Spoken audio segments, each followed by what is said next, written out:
जी अस्सलाम वालेकुम। यासीन आपके साथ हाजिर है इस मार्केट प्रीव्यू के हवाले से। आज संडे की नाइट है। जैसे कि मैं हमेशा वीकेंड पे आपसे ये कहता हूँ कि हफ्ता और इतवार हम 2 दिन इस चीज़ को चेक करते हैं कि इन हफ्ता और इतवार कौन सी ऐसी ख़ास मार्केट में मूव रही हो जिसका इम्पैक्ट मंडे की मार्केट ओपनिंग पे होता हो। तो 2 दिनों में जो सबसे ज़्यादा इम्पॉर्टेंट हमें खबर दिखाई दे रही है वो तो एक अमेरिका की तरफ से एक पाबंदी लगाई गई है। एक कंपनी है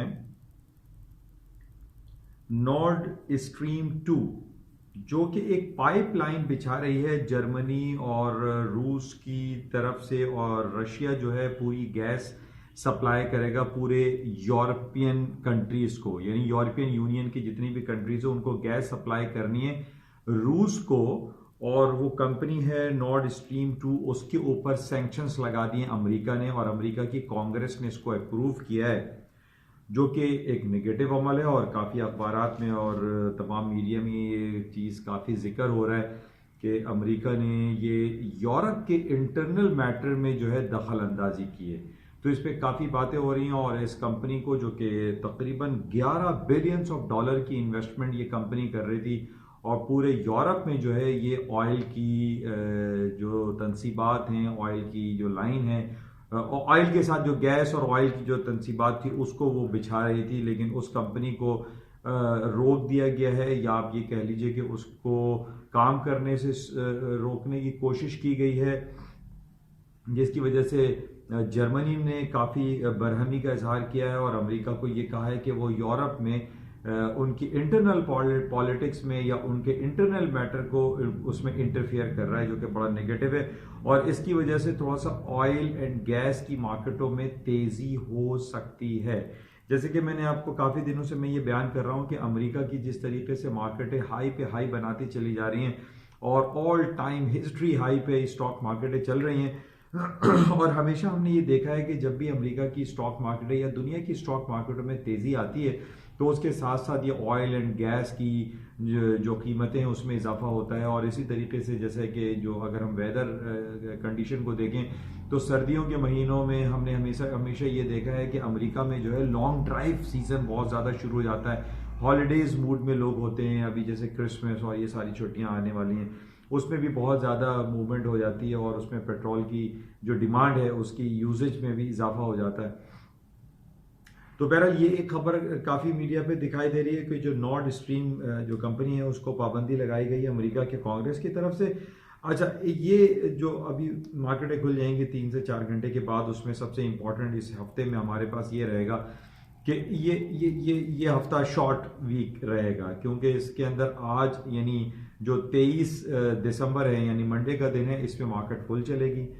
कल यानी वेरी नेक्स्ट डे ट्यूसडे को 24 दिसंबर है, और 24 दिसंबर को भी तकरीबन मार्केटें बंद जैसी रहेंगी। अमेरिका में जल्दी मार्केटें बंद हो जाएंगी, यूरोप कुछ बंद जैसा रहेगा, यानी 24 तारीख जो है वो ऑन एंड ऑफ रहेगी। बहुत सारी मार्केटें जो है वो बंद जैसी रहेंगी। अमेरिका भी अर्ली क्लोजिंग उसकी हो जाएगी, रात को 10-11 बजे पूरी स्क्रीन बंद हो जाएगी। 25 तारीख आ रही है, क्रिसमस हॉलीडे है, पूरी दुनिया की स्टॉक मार्केट है, पूरी दुनिया की मार्केट है। इवन पाकिस्तान में कायद आज़म की बरसी के यौम पैदाइश के हवाले से छुट्टी होती है, तो कायद आज़म की छुट्टी है, और फिर क्रिसमस हॉलीडे भी है, उसमें पाकिस्तान भी बंद रहेगा, पूरी दुनिया की मार्केटें बंद रहेंगी। उसके बाद 26 तारीख आ जाएगी। 26 तारीख को भी अमेरिका और पूरे यूरोप में माहौल जैसे बंद जैसा रहेगा, कुछ मार्केटें खुलेंगी। और 26 तारीख को एक बड़ा इंपॉर्टेंट डे सेलिब्रेट होता है पूरे यूरोप में, अमेरिका में, इवन अमेरिका में ज़्यादा है, जिसको हम बॉक्सिंग डे कहते हैं। बॉक्सिंग डे वो बॉक्सिंग नहीं है कि उसमें रेसलिंग या फाइटिंग हो रही हो, बॉक्सिंग हो रही हो। ये बॉक्सिंग डे होता है जिसमें ह्यूज डिस्काउंट दिया जाता है। ये बिल्कुल वैसे ही शॉपिंग डे होता है अमेरिका में after very next day of Christmas, यानी 26 दिसंबर की तारीख जो है उसमें बॉक्सिंग डे सेलिब्रेट किया जाता है, जिसमें ह्यूज शॉपिंग डिस्काउंट दिया जाता है। और दुनिया जो है ना वो भागी भी होती है कि जनाब 50% तो 70% उसमें डिस्काउंट दिया जा रहा होता है, तो इसमें बहुत ज़्यादा शॉपिंग होती है, लेकिन मार्केट थोड़ी बंद जैसी रहेगी। तो यानी 24 को भी बंद जैसा माहौल है, 25 को पूरे दिन बंद रहेगी, 26 को मार्केट में हॉलीडे मूड रहेगा, उसमें बॉक्सिंग डे है। तो ये पूरा हफ्ता फ्राइडे को मार्केटें खुलेंगी, लेकिन वो जाहिर है वॉल्यूम उसमें कमी रहेगा, क्योंकि लोग लॉन्ग हॉलीडेज़ में चले जाते हैं, स्कूल कॉलेज यूनिवर्सिटीज़ में छुट्टियां हैं, फिर उसके अगले जो वीक आएगा उसमें न्यू ईयर सेलिब्रेशन हो रही होगी, उसमें भी वही शेड्यूल रहेगा जिस तरीके से 24, 25, 26 का है, इसी तरीके से उसके अंदर 1 जनवरी और फिर 2 जनवरी को नॉर्मली मार्केटें खुलती हैं। तो इस तरीके से कुछ ये पूरा यानी कल से जो पूरा हफ्ता शुरू होगा और नेक्स्ट वीक जो रहेगा उसमें एक हॉलिडे मूड जैसी कैफियत मार्केट में रहेगी। अच्छा, जिस तरीके से हम ये देख रहे हैं कि पिछले काफ़ी दिनों से, कई महीनों से अमेरिका की स्टॉक मार्केटों ने ना रुकने का तैयार किया हुआ है, इस दफ़ा भी कोई ये हफ्ता और इतवार कोई ऐसी नेगेटिव खबर मेरे सामने मुझे नज़र नहीं आ रही कि मैं आपके ये कहूँगा कि इस खबर पे जो है वो मार्केटें गिर जाएंगी, सिवाय ये जो एक कंपनी है नॉर्ड स्ट्रीम 2 जिस पे अमेरिका की कांग्रेस ने पाबंदी लगाई है या उसको काम करने से रोकने की कोशिश की गई है, जिसमें जर्मनी ने काफ़ी बरहमी का इजहार किया। इस बेस पे ऑयल की मार्केटें हायर साइड पे जा सकती हैं। स्टॉक में कुछ नहीं होगा, स्टॉक फिर भी हालात जो है वो अच्छे ही हैं। ये पाबंदी एक कंपनी पर लगाने का मकसद ये नहीं है कि स्टॉक मार्केटों में कोई क्रैश आ जाएगा, ऐसा कुछ भी नहीं है। अमेरिका की स्टॉक मार्केट, दुनिया की स्टॉक मार्केटों में खबरें अच्छी रही हैं। आज जो हमारे पास थोड़ी सी इंडिकेशन हमें मिल जाती है, जिसमें TA एक इसराइल का जो तल अवीव की स्टॉक मार्केट है वो खुली हुई होती है, सऊदी अरब का तदावुल अल शेयर खुला हुआ होता है, ये सब प्लस में आज सारा दिन मार्केटें रही हैं। तो हम ये देख रहे हैं कि मार्केट में जो है वो खबरें कोई ऐसी नेगेटिव नहीं है, सिवाय इस गैस कंपनी के हवाले से। और जो स्टॉक मार्केट है अभी से 3-4 घंटे की बात खुलेगी वो तमाम पॉजिटिव साइड पे दिखाई दे रही है, कोई नेगेटिविटी नहीं है। और जो हम बात करते हैं सांता रैली, हॉलीडे मूड, उसके अंदर मार्केटों में हाँ तेज़ी आती है, तो तेज़ी अभी भी बरकरार है। स्टॉक मार्केटें हायर साइड पे खुलेंगी, कोई ऐसी नेगेटिव खबर नहीं है कि मैं आपसे ये कहूँ कि भाई stock S&P Dow Jones down हो जाएंगे। तो ये खबरें चल रही हैं। और इसके अलावा पाकिस्तान में पीर का दिन, पहला दिन है, नए चीफ जस्टिस साहब आए, ऑनरेबल चीफ जस्टिस साहब मिस्टर गुलजार साहब आए। बहुत सारी लोगों को उम्मीदें वापस आए हैं कि बहुत अच्छे फैसले करेंगे। बहरहाल इनके सामने बहुत बड़े चैलेंजेस हैं, और ख़ासतौर पर सबसे बड़ा चैलेंज जो सुप्रीम कोर्ट में अभी पेश होने वाला है, जो एक्स प्रेसिडेंट या ex general mister Parvez Musharraf के हवाले से जो पैरा 66 उनका तफसीली जो जजमेंट आया है उस पर बहुत ज़्यादा लोगों ने बरहमी का इजहार किया है। इस हवाले से उनके ऊपर एक बहुत बड़ा चैलेंज होगा कि वो इसको किस तरीके से टेकअप करते हैं। तो बहरहाल ये खबरें हैं। और इमरान खान साहब भी काफ़ी पुरुमीद हैं कि मिस्टर गुलजार साहब से वो ये चाहते हैं कि तमाम चीज़ें वो अच्छे तरीके से टेकअप करें। अच्छा, और इसके अलावा जो खबरें हमारे पास चल रही हैं पाकिस्तान PSX के हवाले से, IMF ने 452 मिलियन डॉलर की जो सेकंड ट्रांच है वो अप्रूव कर दी है। वो पाकिस्तान की इकोनॉमी में, पाकिस्तान के बैंकिंग सेक्टर में वो इंजेक्ट हो जाएगा, 452 मिलियन डॉलर। ये बहुत अच्छी बात है, पाकिस्तानी स्टॉक मार्केट के लिए अच्छा है, मार्केटें ऊपर की तरफ जा सकती हैं। अच्छा, इसके अलावा गोल्ड के हवाले से खबर इतनी अच्छी नहीं है, क्योंकि सीरिया में 2 दिनों में 80 लोगों का कत्लेआम हुआ है। ये बहुत नेगेटिव है। मैं काफ़ी अरसे से आपसे ये कह रहा हूँ कि सीरिया में, कभी यमन में, कभी सऊदी अरब और सीरिया के यमन के जो बॉर्डर पे हालात ख़राब रहते हैं, फिर फ़लस्तीन में जो मसाइल हैं वो बड़े दगरगू हैं, जिसकी वजह से गोल्ड की कीमतों में मैं काफ़ी अरसे से आपसे कह रहा हूँ कि जो 1480 का लेवल है ये क्रॉस हो जाएगा और मार्केट हायर साइड पे जाएंगी। तो गोल्ड में तेज़ी लगती है, ऑयल की मार्केटों में तेज़ी है, सिल्वर में ऊपर तेज़ी लग रही है। तो जो टेक्निकल और जो जियोपॉलिटिकल सिचुएशन उन बेसिस पे ये प्रेशियस मेटल जो हैं ये हायर साइड पे जा सकते हैं। हालांकि पैलेडियम जो कि तकरीबन 2000 बल्कि $2000 का इसने हाई किया था, गोल्ड का लेवल जो टेक्निकली था 1923 उसको ब्रेक कर दिया था। पैलेडियम बहुत ज़्यादा प्रेशियस मेटल हो गया, लेकिन ये तकरीबन $150 मार्केट गिर गई थी। तो उसके पीछे भी वो जो ऑटोमोबाइल सेक्टर है उसकी न्यूज़ चल रही है जिसपे थोड़ा सा मार्केट नीचे है। लेकिन जो प्रेशियस मेटल में आपके गोल्ड एंड सिल्वर हैं इनकी मार्केटों में तेज़ी दिखाई दे रही है। ऑयल की मार्केट ऊपर जा सकती है क्योंकि उसका 59.90 का लेवल भी ब्रेक हो चुका है। और प्लस ये जो नॉर्ड स्ट्रीम 2 की जो कंपनी पे अमेरिकन कांग्रेस ने पाबंदी लगाई है, जो कि पूरे यूरोप को, जर्मनी, यूरोप, फ्रांस, इन सब को ऑयल एंड गैस की सप्लाई कर रहा था या करने जा रहा था, इन पाइपलाइन के बिछाने के बाद उस पर पाबंदी लगा दी गई है, जिसकी वजह से यूरोप ने और रूस ने काफ़ी बरहमी का इजहार किया है। इस पे ऑयल की मार्केटें ऊपर जा सकती हैं। अच्छा, इसके साथ जो बरतानिया की खबरें हमारे पास चल रही हैं, बरतानिया में जाहिर है मिस्टर बोरिस जॉनसन साहब जो जीत चुके हैं, उनको ट्रम्प साहब ने यानी सेलिब्रेशन के लिए, क्रिसमस सेलिब्रेशन और न्यू ईयर सेलिब्रेशन के लिए दावत भी दी है। ये भी अच्छी बात है। लेकिन जिस तरीके से हमने देखा कि वीकेंड पे जब कंजर्वेटिव पार्टी जीत गई तो 1.35 तक स्टर्लिंग की मार्केट हाई सर पे चली गई और उसके बाद मार्केट तकरीबन 500 पॉइंट्स डाउन हो चुकी है। 2991 2990 का लो किया था। अच्छा, क्लोजिंग इसकी फ्राइडे को हुई 30 फिगर पे, मार्केट डाउन साइड पे लग रही है। स्टर्लिंग में सबसे बड़ा मसला ये आ रहा है कि कंजर्वेटिव पार्टी का जीतना और उसके जीतने के बाद मार्केट का 300-400 पॉइंट स्टर्लिंग की मार्केटें ऊपर गई।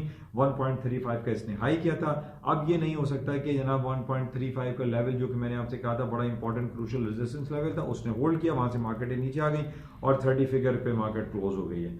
लेकिन मैंने आपसे पहले ही कहा था कि अगर बरतानिया यूरोपियन यूनियन से 31 तारीख को अलग हो जाता और जिसकी इन्होंने फ्राइडे को एक वोटिंग भी कराई थी और उसमें 358 वोट इनके फेवर में पड़े थे और 234 अगेंस्ट पड़े थे और ब्रेग्जिट का जो इनकी अप्रूवल है पार्लियामेंट से अप्रूव हो गया है कि ये 31 तारीख को ये ब्रेग्जिट हो जाएगा और बरतानिया यूरोपियन यूनियन से अलहदा हो जाएगा। उसकी पहली सीढ़ी ये चढ़ चुके हैं और उन्होंने एक बहुत अच्छे मार्जिन से जीता है और 358 वोट इन्होंने फ्राइडे को लिए, जो कि ये कभी इम्कान दिखाई दे रहे हैं कि बरतानिया यूरोपियन यूनियन से 31 जनवरी को निकल जाएगा। अब सवाल यहां पर यह पैदा हो रहा है कि बरतानिया जब यूरोपियन यूनियन से निकलेगा तो भाई कैसे निकलेगा? उसको क्या नो डील ब्रेग्जिट होगा या डील ब्रेग्जिट होगा या हार्ड ब्रेग्जिट होगा, सॉफ्ट ब्रेग्जिट होगा? उनके जो तमाम दूसरे ममालिक के साथ जो ताल्लुकात हैं, जो ट्रेडिंग पार्टनर्स हैं, क्या वो पार्टनरशिप तमाम ख़त्म हो जाएगी? उनको बहुत सारे बेतहाशा मसाइल जो है बरतानिया को फेस करने पड़ेंगे यानी 31 जनवरी के बाद। और उसकी पहली सीढ़ी जो ये फ्राइडे को इनका वोटिंग हुई थी और 358 से ये विन कर गए थे और इसमें यानी चांस साफ दिखाई दे रहा है कि 31 तारीख को ये बरतानिया यूरोपियन यूनियन से अलहदा हो जाएगा। इसी वजह से तो आप देख रहे हैं कि 500 पॉइंट स्टर्लिंग की मार्केटें गिर गई हैं और जो मैंने आपको टेक्निकली वीकली चार्ट पे दिखाया बताया था कि 1.2990 का लेवल इंपॉर्टेंट है, वो उसके टूटने के बहुत ज्यादा कभी इम्कान हैं, इसलिए स्टर्लिंग की मार्केट डाउन लग रही है। इसी तरीके से यूरो की मार्केट आप देख लेते कि वो भी 11 के अंदर यानी 10.70 10.80 तक वो चला गया। तो जाहिर है बरतानिया का यूरोपियन यूनियन से निकलने में सिर्फ बरतानिया का नुकसान नहीं है बल्कि as a whole European Union का भी नुकसान है। उसमें बहुत सारे एक नए रूल्स एंड रेगुलेशंस उनको अप्लाई करने पड़ेंगे। तो इस वजह से हम जो फीलिंग्स हैं, जो टेक्निकलिटीज हैं, वो ये बता रही हैं कि स्टर्लिंग की मार्केट डाउन साइड पर आ जाएगी। तो बहरहाल इसको बाय करना कंफर्टेबल दिखाई नहीं दे रहा है। अच्छा, इसके साथ ही हम बात कर लेते हैं जो कोलालमपुर में एक उसके पैरेलल काम हो रहा था ऑर्गेनाइजेशन ऑफ इस्लामिक कॉन्फ्रेंस के हवाले से कि जनाब जद्दा बेस या सऊदी अरब बेस एक कॉन्फ्रेंस है जो कि पूरे इस्लामिक वर्ल्ड की आवाज़ है, वो जिसको हम ऑर्गेनाइजेशन ऑफ इस्लामिक कॉन्फ्रेंस कहते हैं, OIC। अब इसके ऊपर बहुत सारे सवालिया निशान सवाल उठते चले जा रहे हैं OIC पे। फ़लस्तीन का मसला ले लीजिए, OIC कुछ नहीं बोलता। कश्मीर का मसला ले लीजिए, मुसलमान मर रहे हैं, कट रहे हैं, OIC कुछ नहीं बोलता।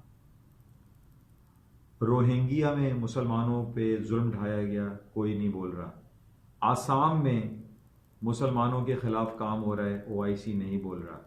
इंडिया में इतना बड़ा कंट्रोवर्शियल एक बिल आया है जिसको CAB सिटीजनशिप अमेंडमेंट बिल कहा जा रहा है, जिसमें यह कहा गया कि जनाब मुसलमानों के अलावा पाकिस्तान, बांग्लादेश और अफगानिस्तान से वो तमाम लोग जो मुसलमान नहीं हैं वो इंडिया आए तो वो इंडिया उनको वेलकम करेगा और इंडिया जो है उनको सिटीजनशिप देगा। तो ये इतना कंट्रोवर्शियल एक बिल इंडिया लेकर आया है जिस पर OIC को आवाज उठानी चाहिए थी। OIC खामोश है। तो इसके पैरेलल एक नया एक प्लेटफॉर्म बनाया जा रहा था जिसमें पाकिस्तान ने हामी भी भरी थी कि जनाब पाकिस्तान उस मूड में उस समिट में अटेंड करेगा, लेकिन बाद में इमरान खान साहब को सऊदी अरब की तरफ से ये कहा जा रहा है कि इशारा मिला, उनको मना किया गया कि आप वहाँ पर अटेंड नहीं करें, जिसका थोड़ा नाराज़गी का इजहार महातिर मोहम्मद साहब ने यकीनन किया और उन्होंने साफ ये लिखा है, आज अखबारात भरे पड़े हैं, उसमें ये कहा है महातिर मोहम्मद साहब ने जो ऑनरेबल प्रेसिडेंट है मलेशिया के, उन्होंने कहा है कि सऊदी अरब के प्रेशर की वजह से पाकिस्तान ने इस समिट में अटेंड नहीं किया। लेकिन बहुत सारे पॉइंट्स उठाए जा रहे हैं और दुनिया ये सवाल उठा रही है कि पहले पाकिस्तान ने एग्री किया कि वो अटेंड करेंगे, उसके बाद में अटेंड नहीं किया। लेकिन महातिर मोहम्मद साहब और बहुत सारी अब क्लैरिफिकेशन आ रही है। अब सऊदी अरब की तरफ से भी ये बात आई है, आज के अखबारात में सऊदी अरब ने ये साफ कहा है कि हमने पाकिस्तान को अटेंड ना करने से हमने मना नहीं किया कि जो कोलालमपुर में एक इस्लामिक समिट हो रही थी उसको हमने मना किया है कि पाकिस्तान अटेंड ना करे। मतलब एक तरफ एर्डोगन साहब जो हैं, जो आपके टर्की के प्रेसिडेंट हैं, उन्होंने भी यही कहा है कि रियाद में पाकिस्तान को रोकने में रियाद का किरदार है। और महातिर मोहम्मद साहब हैं, उन्होंने भी यही कहा है कि पाकिस्तान को रोकने में सऊदी अरब का हाथ है। अब देखें ना, सऊदी अरब अगर हमें मना कर रहा है तो हमें ज़ाहिर है सऊदी अरब की बात माननी पड़ेगी, क्योंकि सऊदी अरब के बहुत सारे एहसानात पाकिस्तानी अवाम के ऊपर, पाकिस्तानी हुकूमत के ऊपर हैं और हर मुश्किल मौके पे सऊदी अरब ने पाकिस्तान का साथ दिया है। तो बहरहाल ये बहुत एक तवील बहस है, लेकिन ये एक बहुत बड़ा सवालिया निशान भी है OIC के ऊपर कि मुसलमान पूरी दुनिया में इस तरीके से बेयारो मददगार हैं, कोई उनका सुनने वाला नहीं है, कोई सुनवाई उनकी नहीं हो रही है, हर तरफ मुसलमानों को मारा जा रहा है। और OIC का जो एक बड़ा प्लेटफॉर्म मुसलमानों के लिए है, जो मुसलमानों की बातें करता है, मुसलमानों के लिए काम करना चाहिए उसको, वो चीज़ सामने हमें नज़र नहीं आ रही, जिसकी वजह से लोगों में काफ़ी एक बरहमी का इजहार भी इस्लामिक वर्ल्ड में होता रहता है। तो हमारी ये सलाह है, दुआ है और चाहत है कि OIC एक मुसलमानों का एक बड़ा प्लेटफॉर्म है और उसको मुसलमानों की ऊपर जो जुल्म और ज़्यादती पूरी दुनिया में हो रही है, जहाँ जहाँ भी होती है, उसको OIC के प्लेटफॉर्म से उठाना चाहिए और उसको हल करने की कोशिश करनी चाहिए। तो बहरहाल ये कोई बाकी मार्केट के हवाले से जो इम्पॉर्टेंट इवेंट्स है, जो इम्पॉर्टेंट पॉइंट्स है, जो मेरी नज़र में मुझे समझ में आ रहा था, वो मैंने आपके साथ शेयर कर लिया है। गोल्ड मार्केट में तेज़ी लगती है, स्टॉक्स मार्केट में तेज़ी है, तेल की कीमतों में तेज़ी है, स्टर्लिंग करेंसियों में डाउनफॉल है। तो बहरहाल कल मार्केटें खुलेंगी, सुबह अर्ली मॉर्निंग में देखते हैं क्या होता है, और सुबह की अर्ली जो मॉर्निंग ब्रीफिंग होती है उसमें भी आपसे हाजिर होंगे और देखेंगे कि कल की मार्केट में क्या सूरत हाल रहती है। लेकिन ओवरऑल जो पिक्चर है वो पॉजिटिव है। इंशाल्लाह रास्ते में रहेंगे और जाते हुए मैं आपसे कहूँगा कि इस यूट्यूब चैनल को प्लीज़ सब्सक्राइब ज़रूर कीजिएगा। Thank you.